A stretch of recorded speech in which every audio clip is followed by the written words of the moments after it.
Welcome to exam विवेचना। तो दोस्तों आज आपके समक्ष फिर से एक नया विषय लेकर आए हैं। क्या आज का विषय रहेगा तो आप थंबनेल पढ़कर ही जान गए होंगे आज का विषय। ठीक है, काफी महत्वपूर्ण ये विषय है। इसमें हम आपके साथ महत्वपूर्ण चीजें डिस्कस करेंगे। सबसे भी पहले तो विषय यही रहेगा कि एचपी पीजीटी एग्जाम पोस्टपोन होगा या नहीं। एचपी पीजीटी एग्जाम क्या 29 मार्च को ही होगा या मई में होगा। इसके साथ ही लास्ट के 10 दिनों में कैसे स्टडी करनी चाहिए आपको, क्या आपके टारगेट होने चाहिए।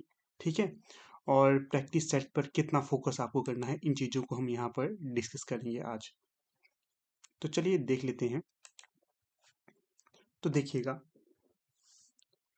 सबसे पहले आपको कहता हूँ, क्या कहता हूँ, जो पीजीटी का एग्ज़ाम है, एचपी पीजीटी का एग्ज़ाम, इसके विषय में स्वयं हमारे द्वारा और फिर काफ़ी ज़्यादा दूसरे कैंडिडेट हैं जिन्होंने बोर्ड को कॉल की थी और पूछा था कि एग्ज़ाम क्या पोस्टपोन होगा या 29 मार्च से ही एग्ज़ाम होने हैं।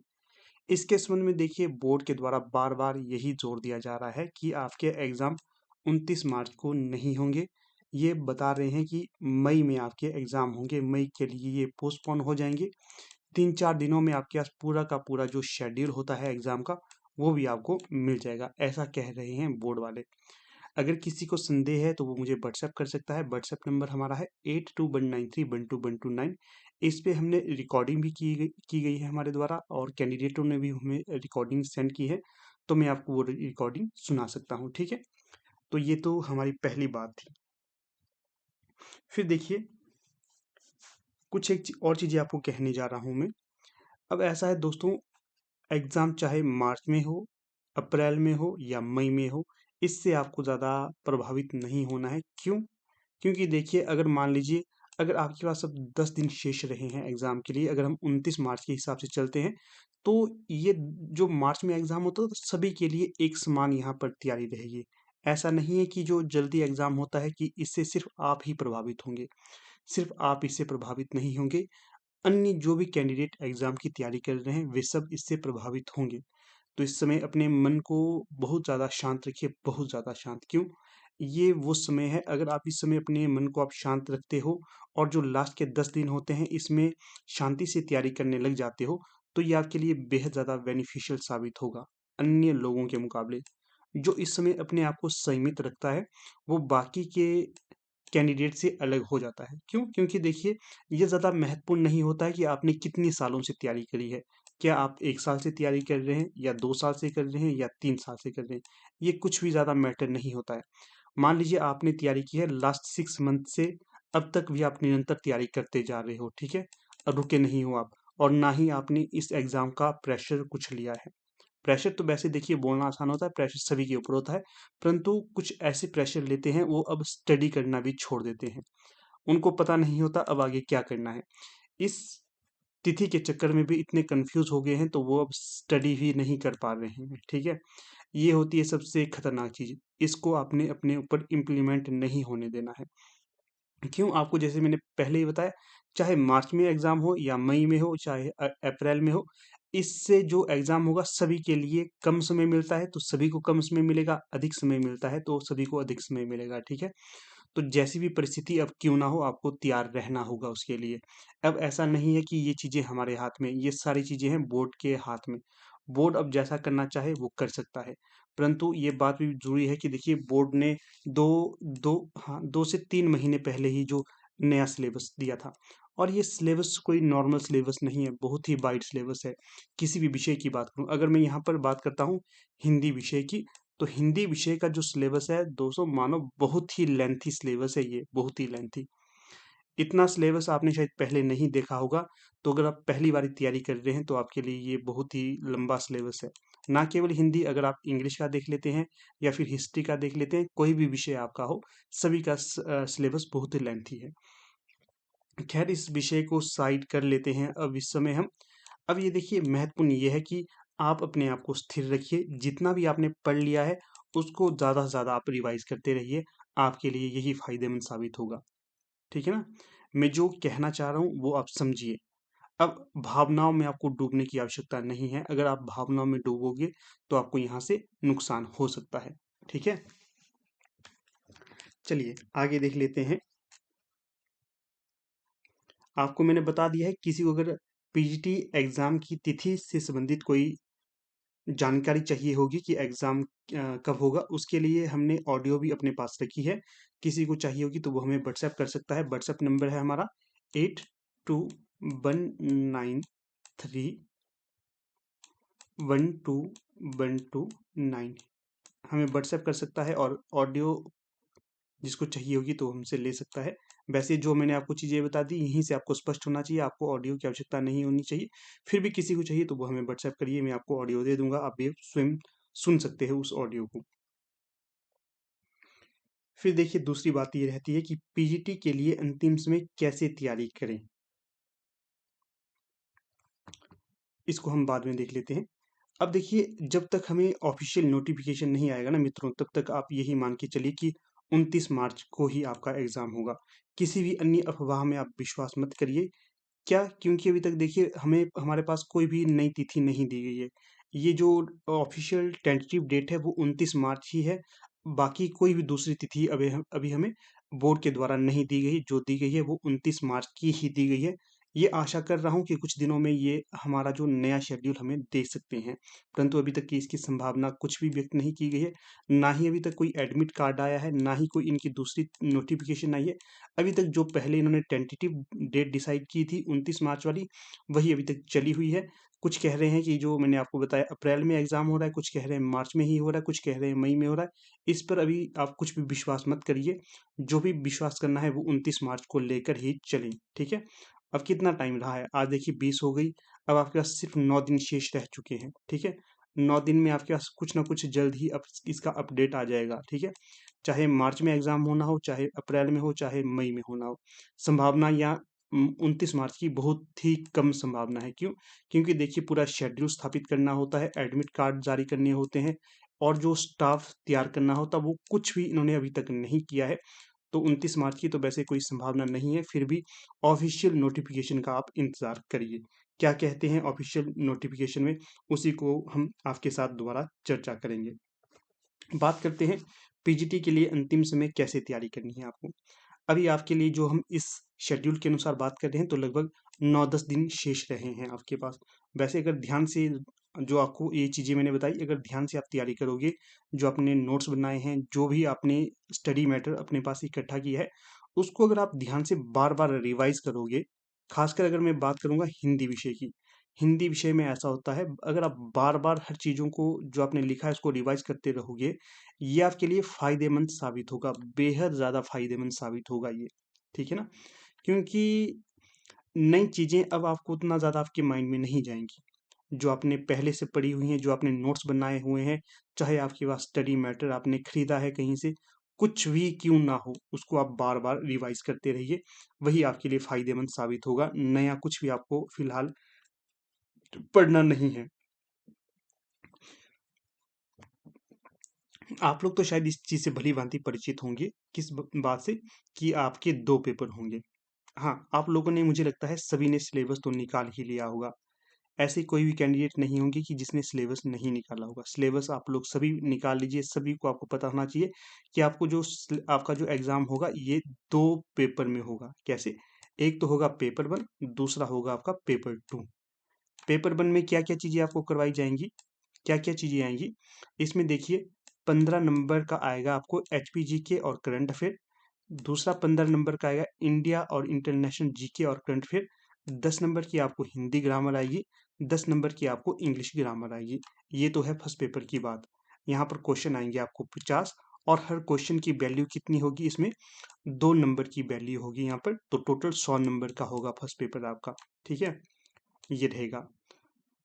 तो जो फर्स्ट पेपर है इसमें आपको देखिए, मैं अपनी तरफ से कुछ चीजें आपको कह रहा हूँ। फर्स्ट पेपर दोस्तों बेहद ज़्यादा महत्वपूर्ण है। क्यों है महत्वपूर्ण?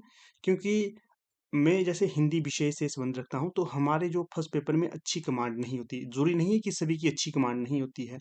बहुत से ऐसे कैंडिडेट भी हो सकते हैं कि हिंदी विषय के होने के बावजूद वो फर्स्ट पेपर में अच्छी कमांड रखते हो, परंतु स्वयं की बात करूं तो फर्स्ट पेपर मेरा अच्छा नहीं है। तो ये ज़्यादा महत्वपूर्ण है कि आप फर्स्ट पेपर में कैसी परफॉर्मेंस देते हो।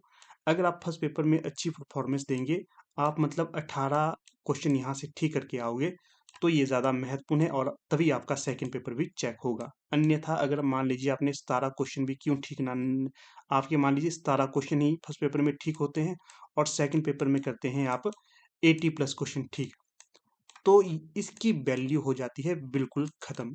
कुछ वैल्यू नहीं है इसकी जब तक आप फर्स्ट पेपर में 18 क्वेश्चन ठीक नहीं करते हो। तो आपको किसी भी तरह से फर्स्ट पेपर में 18 क्वेश्चन ठीक करने ही हैं, कुछ भी क्यों ना करना पड़े आपको। जैसे कि आप देखिए इस समय आपको ज़्यादा से ज़्यादा आपने जो पुस्तकें आपके पास है उनको रिवाइज करते रहिए, ज़्यादा से ज़्यादा प्रैक्टिस सेट को लगाते रहिए इसमें, क्योंकि प्रैक्टिस सेट को अगर लगाते रहोगे तो आपको परीक्षा में काफ़ी आसानी होगी प्रश्नों को सॉल्व करने के लिए, ठीक है। तो इसलिए ये कह रहा हूँ फर्स्ट पेपर के लिए प्रैक्टिस सेट लगाइए, जो आपने नोट्स तैयार किए हैं उनको बार बार रिवाइज करते रहिए। कुछ भी मैटर आपके पास क्यों नहीं है उसको बार बार रिवाइज करते रहिए, महत्वपूर्ण महत्वपूर्ण तथ्यों को पढ़ते रहिए। एक वीडियो लेकर आऊंगा मैं आपको, उसमें बताऊंगा आपको कि फर्स्ट पेपर में आपको किस किस चीज़ के लिए ज़्यादा फोकस करना है। कुछ दिनों में एक दो कल या परसों तक ले आऊंगा, उसको भी आप देख लेना, ठीक है। तो इसलिए जोर देकर कह रहा हूँ फर्स्ट पेपर पढ़िए, फर्स्ट पेपर पढ़िए, फर्स्ट पेपर पढ़िए। क्योंकि ऐसा होता है हम लोग सोचते हैं 18 क्वेश्चन तो हम ऐसे ही ठीक कर लेंगे। दोस्तों बोलना आसान होता है 18 क्वेश्चन ऐसे ही ठीक करना, परंतु जब परीक्षा हॉल में जाते हैं ना फिर पता चलता है 18 क्वेश्चन कैसे ठीक होंगे। क्योंकि अभी आप आपने देखा होगा हाई कोर्ट का एग्जाम था अभी, ठीक है, कंडक्टर का एग्जाम हुआ था, फिर एक दो और जो HPPSC बोर्ड शिमला के द्वारा कंडक्ट किए गए थे, तो वो ऐसे क्वेश्चन पेपर थे हिलाने वाले। नॉर्मली उसमें 18 क्वेश्चन नहीं बन रहे थे बच्चों के। तो इसलिए कह रहा हूँ आपने देखिए कौन कौन से विषय पे ज़्यादा फोकस करना है। आप करिए जो HP ग्रामर, HP GK के ऊपर ज़्यादा फोकस करिए, क्योंकि HP GK तो आप बड़े टाइम से पढ़ रहे हैं। HP GK तो पढ़ रहे हैं, साथ में HP बजट पे भी फोकस करिए, HP इकोनॉमिक सर्वे पे भी फोकस करिए। यहाँ से आपके 15 क्वेश्चन सेव हो सकते हैं।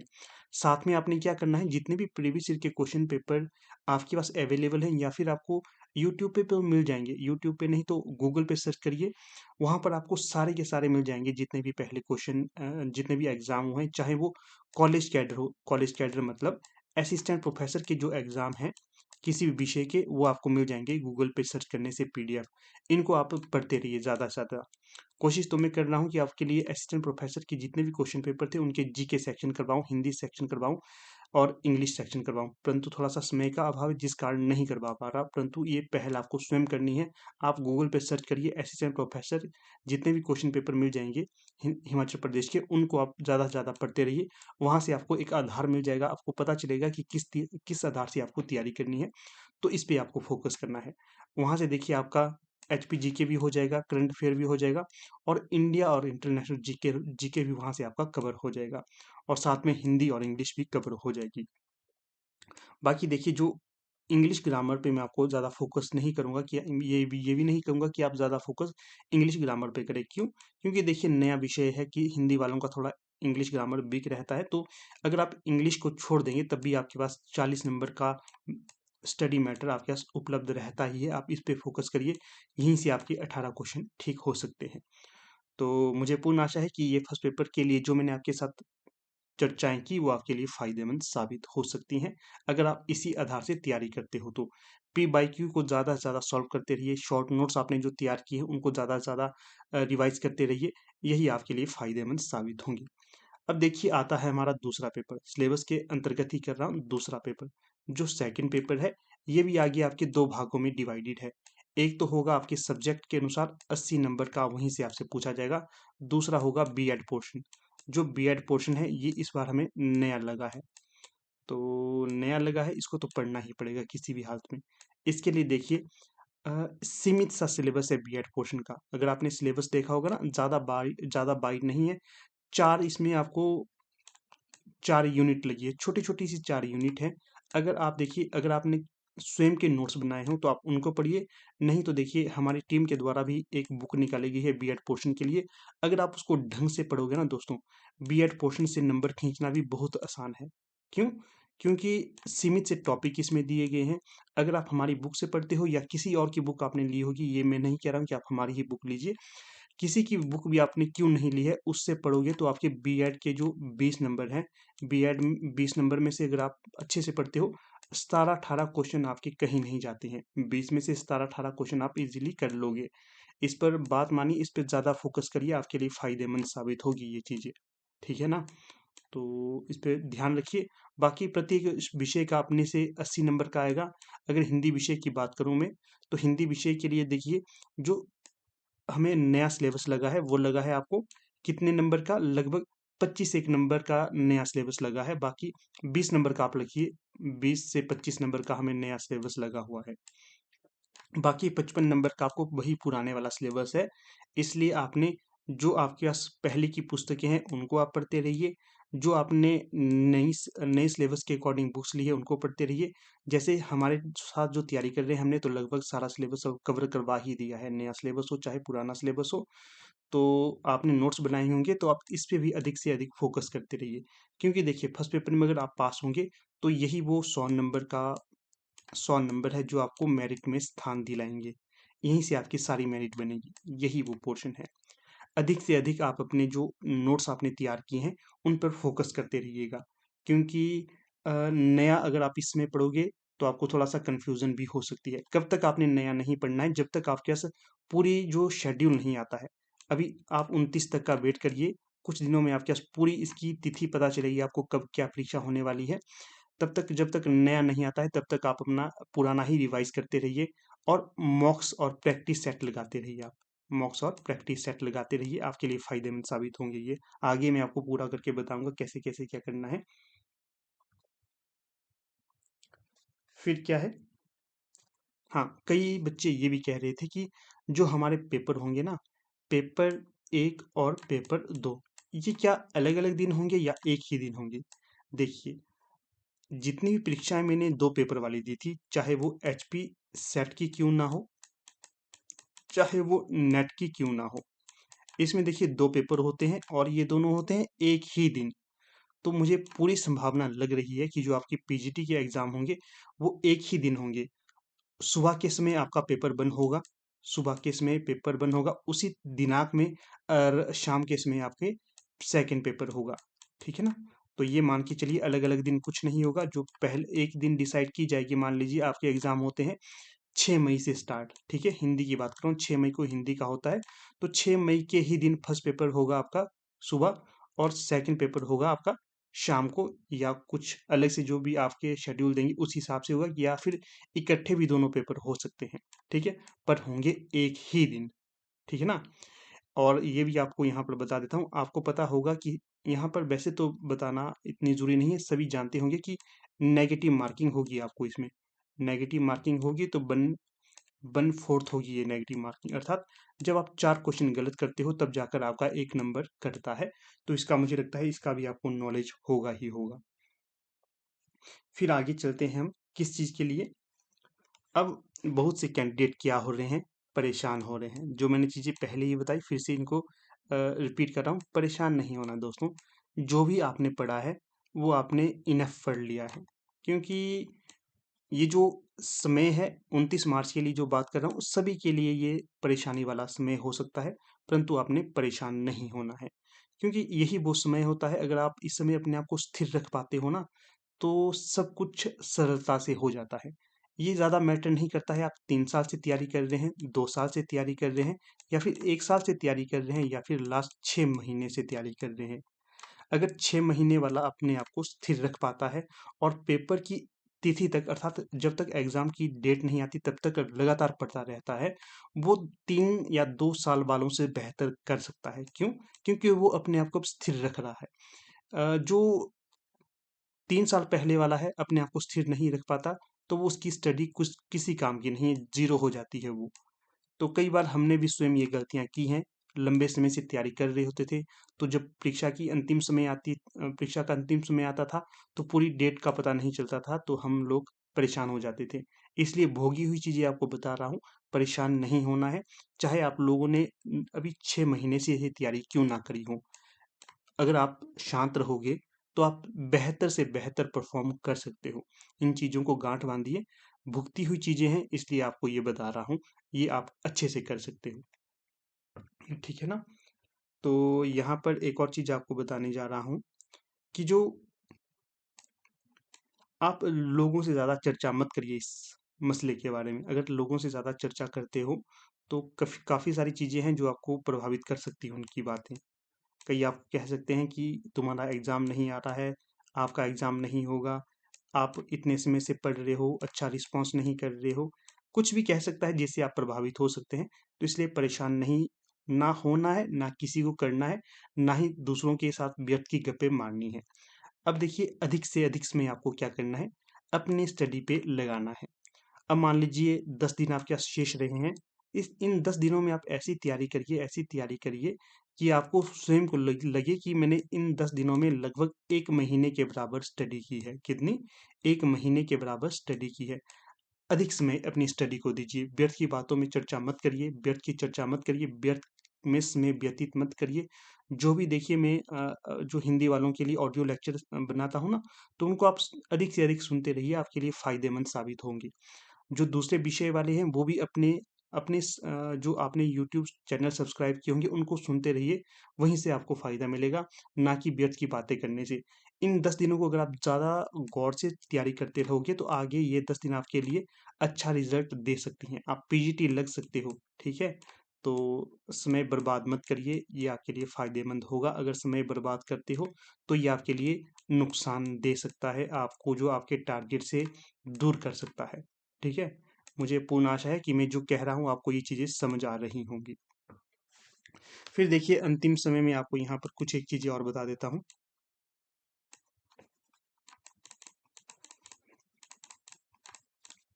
मैं आपको किस चीज़ पे ज़्यादा फ़ोकस कर रहा हूँ? ये फ़ोकस कर रहा हूँ कि आप अधिक से अधिक प्रैक्टिस सेट लगाते रहिए और रिवीजन करते रहिए।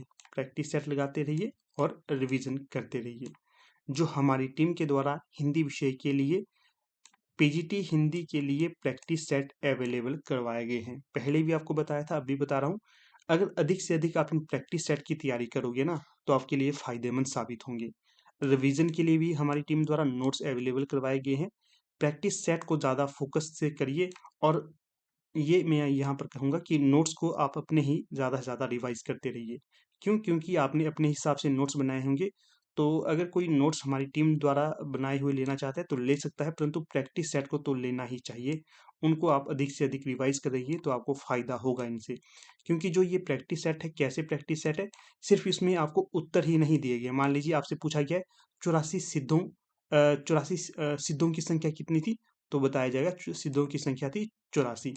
फिर आपको ये भी बताया जाएगा कौन-कौन से सिद्ध 84 सिद्धों के अंतर्गत आते हैं, इनमें प्रमुख कौन है, तो इनकी भाषा क्या थी, सारी जानकारी इन व्याख्यात्मक प्रैक्टिस सेट में आपको अवेलेबल करवाई गई है। अगर आप लेना चाहते हो तो ले सकते हो, अभी आपके पास समय है। प्रैक्टिस, प्रैक्टिस, प्रैक्टिस, प्रैक्टिस को अधिक से अधिक करते रहिए, क्वेश्चंस लगाते रहिए, क्योंकि इन क्वेश्चन को लगाने से आपको एक तरह से बूस्ट मिलता है परीक्षा के समय। जब आप परीक्षा हॉल में जाओगे ना, आपको लगेगा कि मैंने ये क्वेश्चन पहले पढ़े हुए हैं, डायरेक्ट पढ़े हैं या इनडायरेक्ट पढ़े हैं, परंतु पढ़े हैं। तो इन चीज़ों पे मैं ज़्यादा जोर देता हूँ, स्वयं भी करता हूँ, आपको भी कह रहा हूँ कि प्रैक्टिस ज़्यादा से ज़्यादा करते रहिए। जो आपने नोट्स बनाए हैं उनको भी ज़्यादा से ज़्यादा आप रिवाइज़ करते रहिए, यही आपके लिए फ़ायदेमंद चीज़ें होंगी, ठीक है ना? और प्रीवियस ईयर के क्वेश्चन पेपर को भी देखते रहिए आप। अगर आपने अभी तक नहीं देखा है तो हमारी टीम द्वारा वे भी आपको अवेलेबल करवाए गए हैं, तो समय रहते आप इनको लीजिएगा, जांचिएगा और अच्छे से तैयारी करते रहिएगा। बुरी चीज़ों से दूर रहिए, अपने मन को शांत रखिए, आप अच्छा परफॉर्म करेंगे। इसी उम्मीद के साथ यहाँ पर हम अपनी वीडियो को समाप्त कर देते हैं। अगर आपका कोई डाउट रहता है तो कमेंट करिए।